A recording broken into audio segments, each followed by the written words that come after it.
Partout sur YouTube, vous allez trouver plein de vidéos de gens qui parlent du jeu de tic-tac-toe et qui vous apprennent comment le coder. La raison est simple, il s'agit d'un projet personnel quand même assez facile à réaliser et qui est très intéressant à mettre dans votre portfolio.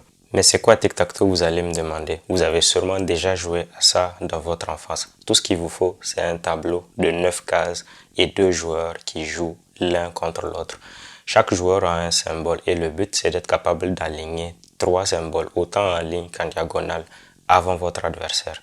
Quand on y pense, le jeu de base est quand même assez simple. Donc ce que je vous propose aujourd'hui, c'est d'explorer le tic-tac-toe à 9 dimensions, communément appelé Ultimate Tic-tac-toe. On n'a plus seulement un tableau combiné, mais on en a 9 avec plus de 81 cases possibles pour jouer. Nos 9 tableaux ici représentent un jeu de tic-tac-toe à grande échelle. Et pour gagner, les règles sont similaires. Il faut être capable d'aligner 3 symboles identiques. Par contre, pour qu'un symbole soit considéré dans le jeu à grande échelle, il faut déjà être capable de gagner la partie sur le petit tableau en question. Il existe une dernière petite règle principale qui rend le jeu encore plus intéressant. Sur un des petits tableaux, lorsque vous jouez dans une case particulière, le prochain joueur est forcé d'aller sur la case en question, mais cette fois-ci dans le grand tableau. Vous l'aurez compris, le Ultimate Tic-Tac-Toe n'est pas aussi facile que le jeu de base. Ah oui, j'oubliais, je me rajoute une toute petite contrainte parce que sinon ce serait trop facile. On va faire le jeu en 3D.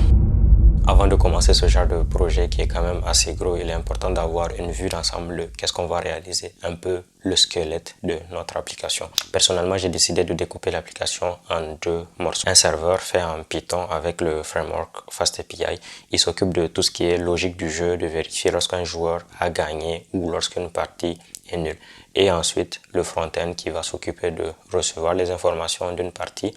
C'est à partir de là aussi que le joueur va tenter de placer un coup et c'est lui qui va afficher la représentation 3D d'une partie en cours. Pour le front-end, j'ai utilisé la librairie Svelte.js. J'avais quand même envie de l'essayer depuis un bon moment et je me suis dit que c'était la bonne occasion pour ça. Pour pouvoir faire des environnements 3D, Three.js c'est une librairie front-end qui est parfaite pour ça. Ensuite, il faut bien que le front-end et le back-end communiquent entre eux. Parce que je voulais faire en sorte que le jeu ait un semblant de temps réel, j'ai décidé d'utiliser ce qu'on appelle des WebSockets. Ça simplifie beaucoup comment est-ce que les coups du joueur sont récupérés à partir du front-end, envoyés dans le back-end, traités, puis comment le nouvel état de jeu est renvoyé à nouveau du côté du front-end qui met à jour l'affichage. Avant de réaliser une représentation 3D de notre jeu, il fallait penser à un moyen simple de représenter nos 9 tableaux. Au début, je pensais à un cube à 9 faces avant de me rendre compte que ça n'existe pas. La figure la plus proche d'un cube qui possède 9 faces est un nonaèdre. Disons que c'est très différent des surfaces régulières que je voulais. Il y en a 7 qui sont identiques, qui ressemblent à des trapèzes et 2 autres qui sont des genres de figures à 7 côtés. Ce n'est pas ça que je voulais, donc j'ai continué à chercher autre chose. J'ai compris qu'il faut abandonner l'idée d'un solide à 9 faces pour représenter mes 9 tableaux de jeu. Et c'est là que je me suis dit, mais rien ne m'oblige à faire en sorte que mes 9 plateaux soient en contact. Le défi maintenant était de trouver comment disposer les 9 tableaux d'une manière plaisante. J'ai tout de suite pensé à les placer de manière équidistante autour d'un cercle. Cela donnerait l'illusion d'un globe. Le but était simple. Trouver les coordonnées de 9 points placés de manière équidistante sur un cercle. Je ne savais pas que je venais de tomber sur l'un des problèmes d'optimisation les plus importants en mathématiques. Quand on veut disposer des points sur un cercle 2D, c'est facile, mais beaucoup plus difficile lorsqu'il s'agit d'une sphère où beaucoup d'autres contraintes existent. Après plusieurs jours de recherche en passant par des threads obscurs sur Reddit, je commençais même à me dire que je devrais abandonner. C'est alors que je suis tombé sur mon sauveur. Cet article scientifique parle d'une méthode assez efficace pour approximer des points sur une sphère. Je ne vais pas m'attarder à tout expliquer. Il y a une très belle vidéo de l'auteur de l'article qui explique quand même assez bien comment ça fonctionne. Je vous la laisse dans les références. À partir de là, tout a beaucoup plus vite avancé. Avec Three.js, j'ai été capable de créer mes plateaux de jeu aux positions calculées par l'algorithme précédent. J'ai pu les mettre aussi dans la bonne orientation, c'est-à-dire perpendiculaire au cercle. Pour jouer à partir de l'environnement 3D, je vais être capable de cliquer sur une case vide d'un des tableaux et d'avoir les coordonnées de cette case en question. C'est-à-dire de quel tableau il s'agit par rapport au jeu à grande échelle et aussi de quelle cellule il s'agit dans le petit tableau en question. Pour ce faire, j'ai utilisé le raycasting. C'est une technique assez courante dans le monde du jeu vidéo pour trouver l'intersection entre un objet dans le monde 3D et le champ de vision du joueur.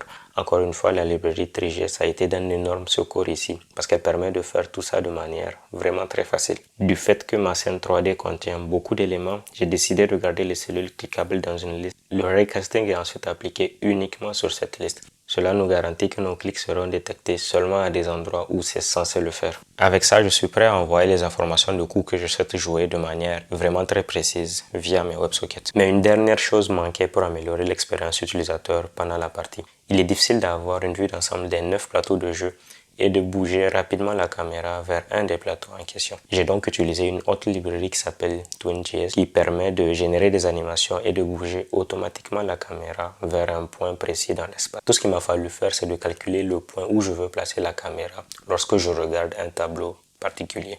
Pour ceux qui se demandaient à quoi est-ce que les géométries dans l'espace allaient leur servir dans leur vie, vous avez votre réponse ici. Une fois que j'ai les coordonnées du point où je veux placer ma caméra, Twin.js s'occupe de tout. Il est même possible de choisir la vitesse des animations. Par la suite, j'ai créé une deuxième représentation du jeu, cette fois-ci en 2D, pour avoir une vue globale en tout temps. Je l'utilise également pour rapidement naviguer entre les petits tableaux. Je voulais être capable de jouer seul contre une IA. Mon idée de base était d'utiliser de l'apprentissage par renforcement pour faire jouer une IA des millions de fois contre elle-même jusqu'à ce qu'elle trouve la manière optimale de gagner à tous les coups.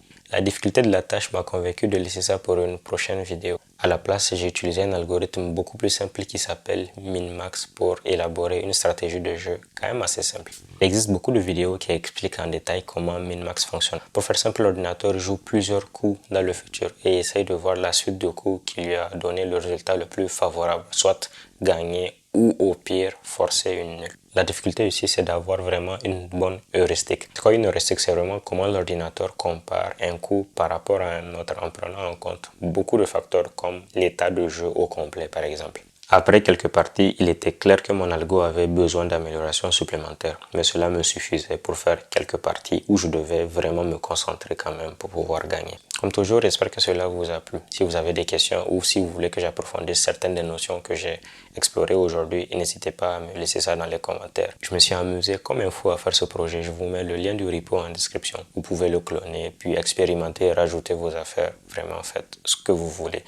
N'oubliez pas de liker, de vous abonner et de partager. Peace.